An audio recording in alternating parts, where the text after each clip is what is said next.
हाय बच्चों, आज हम लोग पढ़ेंगे 9th क्लास का जो चैप्टर 3 है एटम एंड मॉलिक्यूल्स। इसका दो वीडियो पहले भी हम लोग पढ़ चुके थे, दो वीडियो में। अब उसका लास्ट जो है लेक्चर वो हम ख़त्म करने जा रहे हैं। तो चलिए शुरू करते हैं हम लोग 9th क्लास के एनसीईआरटी का जो एटम एंड मॉलिक्यूल्स है उसको पढ़ते हैं। उसमें बाकी रह गया था कि ये हम लोग मॉलिक्यूलर मास के से शुरू करेंगे। तो समझते हैं कि मॉलिक्यूलर मास क्या होता है। तो ये टॉपिक है मॉलिक्यूलर मास। मॉलिक्यूलर मास नाम से जाहिर है मॉलिक्यूल का मास। बस सिर्फ एक बात ध्यान रखेंगे कि मॉलिक्यूलर मास हम लोग आईयूपीएक सिस्टम में जो बताया गया है एएमयू और यू, चाहे मॉलिक्यूलर मास हो, क्लियर कर लीजिए कंसेप्ट, या मॉलिक्यूलर मास हो या फिर एटॉमिक मास हो, दोनों को निकालते हैं हम लोग एएमयू में या फिर यू में, या तो एएमयू बोलेंगे या फिर यू बोलेंगे। तो चलिए मॉलिक्यूलर मास देखते हैं। मॉलिक्यूलर मास किसी भी मॉलिक्यूल का मास निकालेंगे वही उसका मॉलिक्यूलर मास हुआ। मॉलिक्यूल क्या हुआ? दो से अधिक एटम से बना कोई भी कंपाउंड मॉलिक्यूलर मास हुआ। कंपाउंड मॉलिक्यूल हुआ और उसका जो मास निकालेंगे वो मॉलिक्यूलर मास हुआ। ओके, तो जैसे मान लीजिए कि हम एक Na लिखते हैं, एक मैग्नीशियम लिखते हैं, एक क्लोरीन लिखते हैं, एक O2 लिखते हैं, एक O3 लिखते हैं और एक HCl लिखते हैं। अब यहाँ देखिए, ये Na एटम है, मैग्नीशियम एटम है। क्यों? क्योंकि सिंगल है, इसमें और कुछ भी नहीं है। लेकिन ये क्लोरीन मॉलिक्यूल हुआ। क्यों? क्योंकि यहाँ दो एटम क्लोरीन के हैं। ऑक्सीजन यहाँ मॉलिक्यूल हुआ। क्यों? दो एटम ऑक्सीजन के हैं। O3 यानी कि ओजोन एक मॉलिक्यूल है। क्यों? क्योंकि ऑक्सीजन के 3 एटम यहाँ मौजूद हैं। और HCl तो ऑलरेडी मॉलिक्यूल है क्योंकि एक H एटम है और एक Cl एटम है। तो यहाँ हम सोडियम और मैग्नीशियम को हटा इसमें नहीं करेंगे क्योंकि ये एक एटम है, उसको हम एटॉमिक मास में करेंगे। ठीक है, ये हुआ मॉलिक्यूल। और ले लीजिए यहाँ SO2 हुआ, CH4 हुआ, ये सारे मॉलिक्यूल्स हैं। मॉलिक्यूल्स किसको बोलते हैं? दो या दो से अधिक एटम जब आपस में मिलके कोई कंपाउंड बनाते हैं तो उसको हम लोग मॉलिक्यूल्स बोलते हैं। ये भी हो गया। एक बड़ा सा हम इसको भी ले सकते हैं H2SO4, ये भी एक मॉलिक्यूल है। तो मॉलिक्यूलर मास में क्या करते हैं कि जितने एटम इसमें हिस्सा ले रहे हैं सारे एटम का एटॉमिक मास निकाल लेते हैं और उसको जोड़ देते हैं, वही उसका मॉलिक्यूलर मास हो गया। जैसे CH4 में एक कार्बन है और 4 हाइड्रोजन है, दो एटम है, एक कार्बन एटम एक हाइड्रोजन एटम। निकाल लीजिए, यहाँ पर कार्बन को हो गया 12, हाइड्रोजन का एक होता है, 4 है तो 4 हुआ, ये हुआ 16 AMU या फिर U। अब आइए SO2 को देखिए, एक सल्फर एटम है और इसमें एक ऑक्सीजन एटम है, जिसमें ऑक्सीजन के दो एटम हैं। ऑक्सीजन मॉलिक्यूल है यहाँ, ऑक्सीजन मॉलिक्यूल है एक यहाँ पर जिसमें दो एटम ऑक्सीजन के हैं। जिसको हम ऐसे कह सकते हैं कि एक सल्फर है और दो एटम ऑक्सीजन के हैं। दोनों का अलग अलग एटॉमिक मास निकाल के जोड़ देंगे, वही इसका मॉलिक्यूलर मास हो गया। तो चूंकि ये मॉलिक्यूल है इसलिए इसका मॉलिक्यूलर मास निकलता है। सल्फर का हो गया 32, ऑक्सीजन का हो गया 32 और ये बन गया 4 और ये 6। क्या? AMU या फिर U। क्लोरीन का होता है 35.5, दो एटम है, 2 से गुना कर दीजिए, ये हुआ 71 AMU या U। ऑक्सीजन का होता है एक एटम का 16, दो एटम है, 2 डाल दिए, हो गया 32 AMU या फिर U। O3 का हो गया 3 एटम तो 16 × 3 दे देंगे, ये हो गया 48 AMU या फिर U। HCl का हो गया हाइड्रोजन का एक, क्लोरीन का हो गया 35.5 और ये बन गया 36.5 AMU या फिर U। उसी तरीके से H2SO4 में देख लीजिए, दो एटम H2 के हैं, हाइड्रोजन के हैं, एक एटम सल्फर के हैं और 4 एटम ऑक्सीजन के हैं, तीनों का अलग अलग जोड़ देंगे। ये एक मॉलिक्यूल है H2SO4 सल्फ्यूरिक एसिड, तीनों का एटॉमिक मास जोड़ देंगे, यही इसका मॉलिक्यूलर मास हो गया।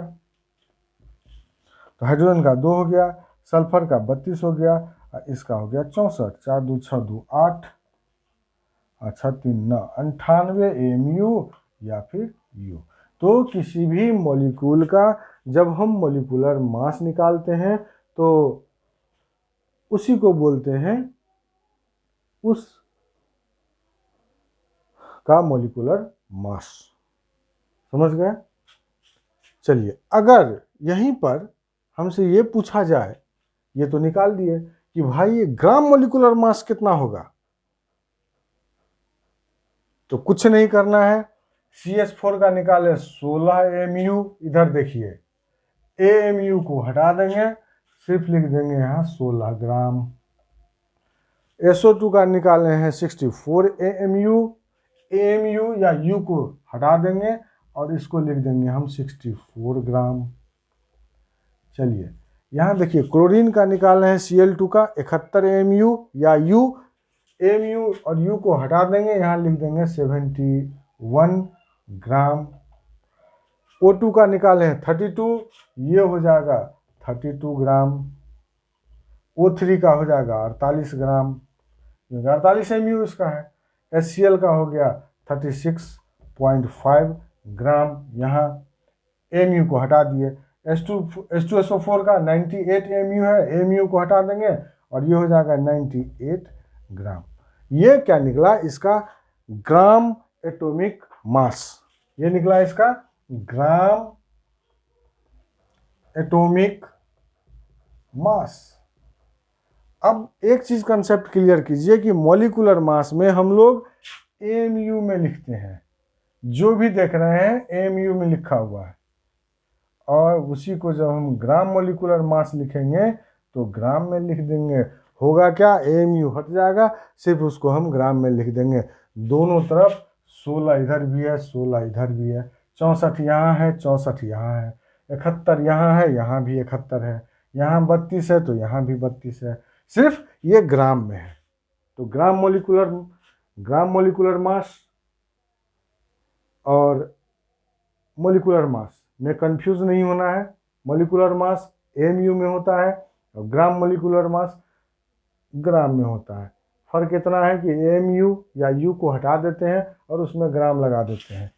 यहाँ देख लीजिए, ग्राम एटॉमिक मास मतलब gram molecular mass, atomic mass नहीं, gram molecular mass. Gram molecular mass, यहाँ क्या है? Molecular mass. तो मॉलिक्यूलर मास जो भी निकला AMU में निकला, और ग्राम मॉलिक्यूलर मास मतलब मॉलिक्यूलर मास को ग्राम में लिख देना है, वही हो गया ग्राम मॉलिक्यूलर मास। तो यहाँ सारे ग्राम में लिख दिए हैं। तो यहाँ दो चीज़ आप लोग समझ गए कि मॉलिक्यूलर मास किसको बोलते हैं और ग्राम मॉलिक्यूलर मास किसको बोलते हैं। जो मॉलिक्यूलर मास होगा उसमें AMU को हटा देंगे और ग्राम जोड़ देंगे, वो उसका हो गया ग्राम मॉलिक्यूलर मास। फिर से एक उदाहरण देख लीजिए। यहाँ है मॉलिक्यूलर मास और यहाँ है ग्राम मॉलिक्यूलर मास। चलिए, यहाँ हम एक मॉलिक्यूल Cl2 ले लिए, इसका होता है मॉलिक्यूलर मास कितना? 71। अभी बताए हैं 71 क्या? AMU। इसी का हम ग्राम मॉलिक्यूलर में लिख देंगे, तो लिख देंगे 71 ग्राम। ऑक्सीजन O2 कितना होता है? 32 AMU या U, इसको हमको ग्राम मॉलिक्यूलर मास में लिखना है तो 32 ग्राम कर दिए। HCl या NaCl लीजिए, NaCl इसका हो गया, अगर हम मॉलिक्यूलर मास निकालें तो सोडियम का हो गया 23, क्लोरीन का हो गया 35.5, और ये जोड़ के निकल जाएगा हमको 8 3 2 5 58.5 क्या? AMU। ये किस चीज़ में? मॉलिक्यूलर मास में। और इसी को हमको ग्राम मॉलिक्यूलर मास बनाना है तो लिख देंगे 58.5 ग्राम। कुछ नहीं करना है, AMU को हटा के सिर्फ ग्राम डाल देना है। समझ गए? चलिए, अब आइए दूसरा है एटॉमिक मास। तो एटॉमिक मास किसका निकालते हैं? एटम का। जैसे ये लीजिए, लिख देते हैं एटॉमिक मास। ये हमेशा एक एटम का निकलेगा। सोडियम एक एटम हो गया, मैग्नीशियम एक एटम हो गया, कैल्शियम एक एटम हो गया। ठीक है। अब सोडियम का अगर हम लेते हैं यहाँ 23 एटॉमिक मास, क्या होगा? AMU। Mg का होता है 24, क्या? AMU। कैल्शियम का होता है 40, AMU या U। एक एटम का मास है। वहीं पर अगर ये पूछे कि इसका ग्राम एटॉमिक मास क्या है, क्योंकि एटम का है तो इसमें ग्राम एटॉमिक पूछ रहा है, ग्राम एटॉमिक मास, तो क्या करेंगे?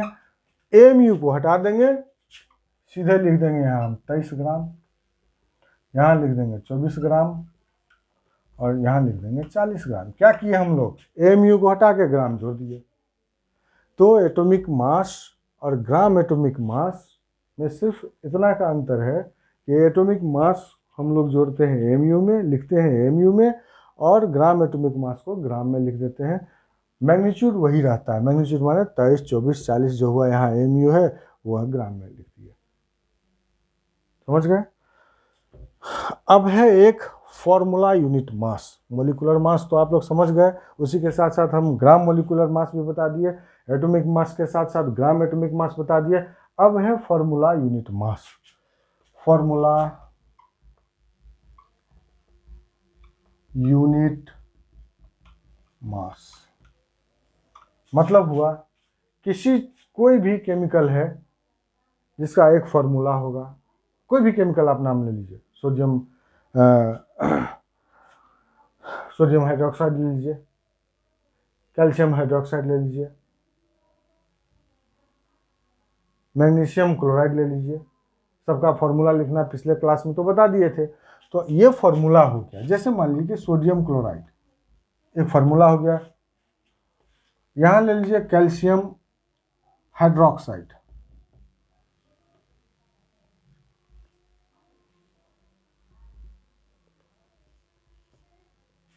ठीक है।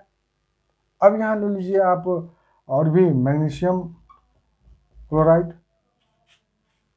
ये सब एक फॉर्मूला है। इसका मास निकालते हैं। सोडियम का हो गया 23, क्लोरीन का हो गया 35.5, दोनों को जोड़ देंगे। ये फॉर्मूला है तो फॉर्मूला यूनिट मास, तो इसका मतलब इसका जो मास निकालेंगे, मास की बात हो रही है। तो यहाँ पर 5 3 8 हो गया और ये 3 2 5 हुआ 58.5। और तब हम इसको यहाँ ग्राम नहीं लिखेंगे क्योंकि ये फार्मूला यूनिट मास पूछ रहा है, तो U लिखेंगे या फिर AMU लिखेंगे। इसी के पीछे अगर हमको ये बोले कि ग्राम फार्मूला यूनिट तो ग्राम डाल देंगे, लेकिन ऐसा है नहीं। ठीक है। अब कैल्शियम का होता है 40 और इसका हो गया ऑक्सीजन 2 हो गया तो 32, हाइड्रोजन 2 हो गया तो 2। इसको जोड़ देंगे, ये AMU होगा या फिर U होगा। उसी तरीके से मैग्नीशियम का भी निकाल लेंगे। तो कहने का मतलब फार्मूला यूनिट मास और मॉलिक्यूलर मास तो एक ही तरीके से निकाल रहे हैं हम लोग। एक ही तरीके से दोनों कैलकुलेट होता है ना, अभी कैलकुलेट करके पता है। तो आप ये दिमाग में अपने सेट कर लीजिए कि फार्मूला यूनिट मास और मॉलिक्यूलर मास दोनों एक ही है। सिर्फ बुक में ये कहा गया है कि फार्मूला यूनिट मास जो आयनिक कंपाउंड, जो कंपाउंड आयन बनाते हैं उसका निकालते हैं, लेकिन जहाँ हम लोग हिसाब बनाएंगे तो एक ही तरीके से निकलेगा। अब जैसे आयनिक कंपाउंड ये NaCl है, तो आप देख लीजिए NaCl बनने से पहले Na और Cl माइनस दोनों आपस में जुड़ता है, तो यह आयन बना रहा है। इसका कहने का मतलब यही हुआ। कैल्शियम है तो Ca2 प्लस होता है और प्लस OH माइनस होता है एक, ये दोनों जुट के बन गया Ca(H) का होल 2। तो कहने का मतलब फार्मूला यूनिट मास और मॉलिक्यूलर मास दोनों एक ही चीज हुए। एक ही तरीके से हम लोग इसका कैलकुलेशन भी करेंगे। अब आ जाइए, हम लोग पढ़ते हैं मोल के बारे में। मोल है बहुत छोटा टॉपिक, लेकिन बहुत ही कंफ्यूजिंग ये है। टॉपिक है। तो इसको बड़े गौर से पढ़िए। और अगर ये एक चीज़ मूल शुरू करने से पहले एक चीज़ आप लोगों को ज़रूर बताएंगे कि अगर मेरा ये टीचिंग अच्छा लगता है तो प्लीज़ प्लीज़ प्लीज़ मेरे चैनल को सब्सक्राइब ज़रूर कीजिए और एक प्यारा सा कमेंट ज़रूर दीजिए, ताकि आपके कमेंट से हमको पता चल सके कि हम में और क्या क्या सुधार लाया जा सकता है। ठीक है, तो अब आ जाइए मूल के बारे में कि मूल किसको बोलते हैं। तो जैसे कि मान लीजिए कि बताते हैं 1 दर्जन कितना हुआ, 1 दर्जन, तुरंत बोलिएगा 12 पीस, बोलेंगे हाफ दर्जन, तुरंत बोलिएगा 6 पीस। अगर हम ये बात बोले 1 सेंचुरी, 1 सेंचुरी, तुरंत समझ जाइएगा कि 100 हुआ। और हाफ सेंचुरी तो तुरंत समझ जाइएगा कि ये तो 50 हुआ। क्रिकेट में तो होता है।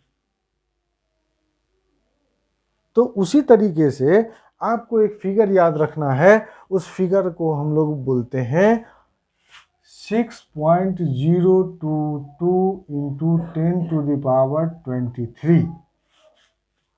इस फिगर को याद रखना है। और ये फिगर कहलाता है Avogadro number Avogadro. N for number, A for Avogadro. और ये क्वांटिटी कहलाता है, यही नंबर, ये एवोगैड्रो नंबर को हम लोग बोलते हैं 1 मोल। मतलब हुआ कि 1 मोल होता है 6.022 10⁻23। क्या या तो आयन हो सकते हैं, या एटम हो सकते हैं, या मॉलिक्यूल्स हो सकते हैं, या फिर पार्टिकल हो सकते हैं।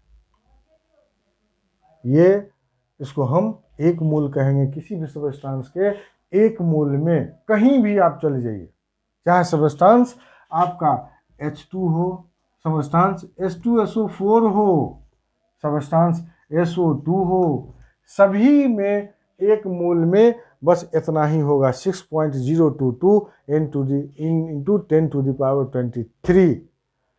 आयन होगा, एटम होगा, मोल होगा, या पार्टिकल होगा, जिसको हम लोग एवोगैड्रो नंबर बोलते हैं, वो 1 मोल हुआ। इस फिगर को आप लोग याद रखिए। अब आगे चलते हैं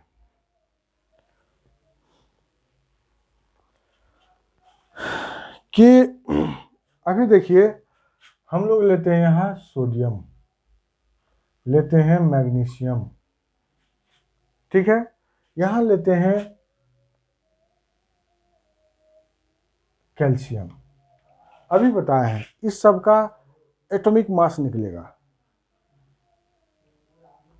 इस सब का एटॉमिक मास निकलेगा क्योंकि एटम में है, बताया अभी तुरंत। अब ये रखता है 23 U, मैग्नीशियम होता है 24 U, कैल्शियम होता है 40 U। अगर इसी को ग्राम एटॉमिक मास में लिखना है तो हम लोग लिख देंगे 23 ग्राम, इसको लिख देंगे 24 ग्राम, इसको लिख देंगे 40 ग्राम। ये सभी 1 मोल के बराबर होगा, ये भी 1 मोल के बराबर होगा, ये भी 1 मोल के बराबर होगा। ये तो एटम में बताए। अब आ जाइए ये मॉलिक्यूल में लेते हैं। जैसे O2 लिए, ठीक है, NaCl लिए, ठीक है, SO2 लिए, ये सारे मॉलिक्यूल हुआ। अब O2 का हम लोग निकालेंगे तो एक एटम का 16, 2 होता है तो 32 हो गया। NaCl का निकालेंगे तो 23 प्लस 35.5 हुआ, और SO2 का निकालेंगे तो 32 और प्लस 32। लेकिन इसका क्या निकलेगा, ये मॉलिक्यूल है तो इसका निकलेगा मॉलिक्यूलर मास।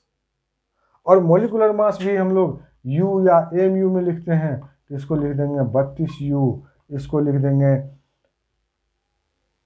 58.5U, इसको लिख देंगे 64U। ये हम क्या निकाले हैं? मॉलिक्यूलर मास, इसलिए कि ये मॉलिक्यूल है और ये एटम है। इसी का अगर ग्राम में हमको पूछे कि ग्राम मॉलिक्यूलर मास क्या होगा, तो कुछ नहीं करना है, यू को हटा देना है, सिर्फ यहाँ ग्राम लगा देना है। ये हो गया 32 ग्राम, ये हो गया 58.5 ग्राम और ये हो गया 64 ग्राम। और ये भी ऑक्सीजन का 32U या 32 ग्राम रखेगा 1 ही मोल। NaCl का 58.5 ग्राम है या 58.5U है, वो भी रखेगा 1 ही मोल। उसी तरीके से SO2 का जो निकाले हैं अभी 64U या 64 ग्राम, वो भी रखेगा 1 ही मोल। मतलब ये हुआ कि कोई भी एटॉमिक मास हो या मॉलिक्यूलर मास हो, जितना जिस स्टेट में वो रहता है, जैसे क्लोरीन रहता है, अभी सबको भूल जाइए, क्लोरीन रहता है Cl2 के फॉर्म में, ओजोन रहता है O3 के फॉर्म में, सोडियम रहता है Na के फॉर्म में। इसका जो भी निकले, मॉलिक्यूलर मास निकले या एटॉमिक मास निकले, जितना भी निकले उसमें होगा 1 मोल, सारे में होगा 1 मोल। मतलब यह हुआ कि यहाँ 23 ग्राम या 23U सोडियम कितना रखेगा? 1 मोल। 1 मोल का वैल्यू कितना हुआ? 6.022 इंटू 10⁻23। वही आयन, एटम, मॉलिक्यूल या पार्टिकल। उसी तरीके से मैग्नीशियम का होता है 24, इसका एटॉमिक मास हुआ 24U लिखिए, या फिर अगर हम ग्राम एटॉमिक मास लिखें तो 24 ग्राम लिखेंगे, वो भी रखेगा 1 ही मोल और उसमें भी रहेगा 6.022 इंटू 10⁻23 एटम, आयन, मॉलिक्यूल्स या पार्टिकल। इसी तरीके कैल्शियम का होता है 40, तो 40U लिखिए, Mu लिखिए या 40 ग्राम, ये भी रखेगा 1 ही मोल और उसमें भी यही पार्टिकल होगा। इतना बात अगर आप समझ गए तो फिर कोई दिक्कत ही नहीं है। अब चूंकि हम यहाँ मोल की बात कर रहे हैं, तो अभी देखिए O2 हुआ, एक मोलिक्यूल O2 जिसका 32U होता है ये एटॉमिक मास, सॉरी 32U हो गया मॉलिक्यूलर मास, क्योंकि मॉलिक्यूलर फॉर्म में है, और 32 ग्राम हो गया इसका ग्राम एटॉमिक मास। ये रखता है कितना? तो 1 मोल। और इसी को तो बोलते हैं मोलर मास। जब मोल में रहे उसका भी मास तो वही निकलेगा, वो उसको बोलते हैं मोलर मास। मतलब O2 का मोलर मास कितना होगा? 32 ग्राम या 32U। NaCl का मोलर मास कितना होगा? 58.5U या 58.5 ग्राम, चूंकि वो भी 1 ही मोल रखता है। ठीक है, तो मोलर मास जो 1 मोल का मास होता है, वो उसी को हम बोलते हैं मोलर मास। और जितने भी दुनिया में एटम या मॉलिक्यूल्स हैं, वो अपने एटॉमिक मास या मॉलिक्यूलर मास के जो भी होगा, वो सिर्फ उसमें टोटल 1 मोल ही होगा, टोटल बराबर होगा 1 मोल के, और उसमें रहेगा 6.022 इंटू 10⁻23 एटम, आयन, पार्टिकल। ठीक है, अब ये जो हम इतना बोल रहे हैं एटम, आयन, पार्टिकल, ये अभी अब सवाल आप लोगों को बताएंगे अभी तुरंत नेक्स्ट वीडियो में, उसमें आपको क्लियर हो जाएगा। अभी एक उदाहरण और देख लीजिए कि आप जानते हैं कि हाइड्रोजन और ऑक्सीजन मिलके पानी बनाता है। ठीक है, ये लीजिए H2 प्लस O2 बनाता है H2O। ठीक है, H2O। अब इस रिएक्शन में देखिए क्या क्या है, यहाँ लिखेंगे हम 2 लिखा हुआ है, तो 2 मोल लिखेंगे क्या? H2 का, प्लस कुछ नहीं है तो 1 मोल किसका? O2 का। बनाता है क्या? 2 मोल किसका? तो वाटर का। समझ गए? इसको हम ऐसे भी लिख सकते हैं कि ये H2 का कितना होगा मास? तो ये होगा 4, अगर हम सिर्फ मास निकाले तो 4 AMU बोलेंगे या फिर U बोलेंगे, प्लस इसका कितना हुआ, ऑक्सीजन 2 है तो 32 AMU लिखेंगे या फिर U लिखेंगे। बना था कितना है, वाटर 2 इंटू हाइड्रोजन का 2 अब प्लस 16 बराबर 36, क्या AMU या फिर U।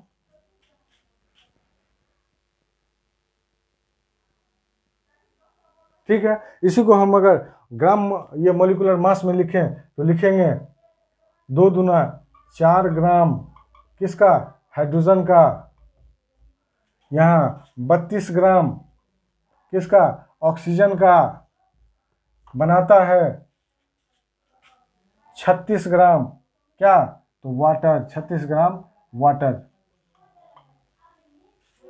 ये भी रखेगा 1 मोल, अगर हम ये सॉरी ये नहीं रखेगा, ठीक है, ये हुआ।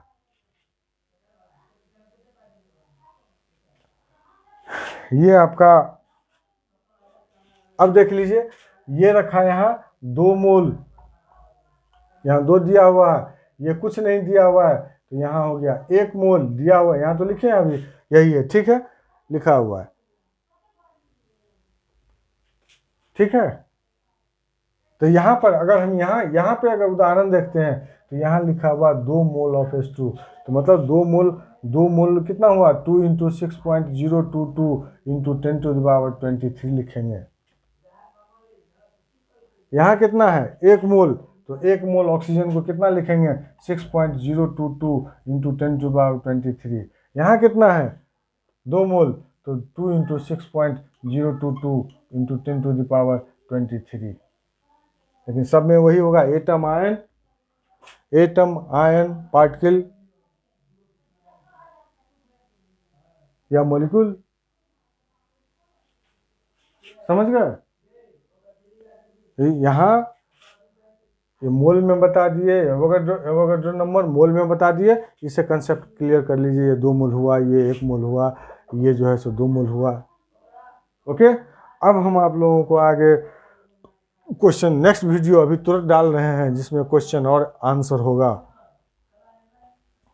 ठीक है। Thank you.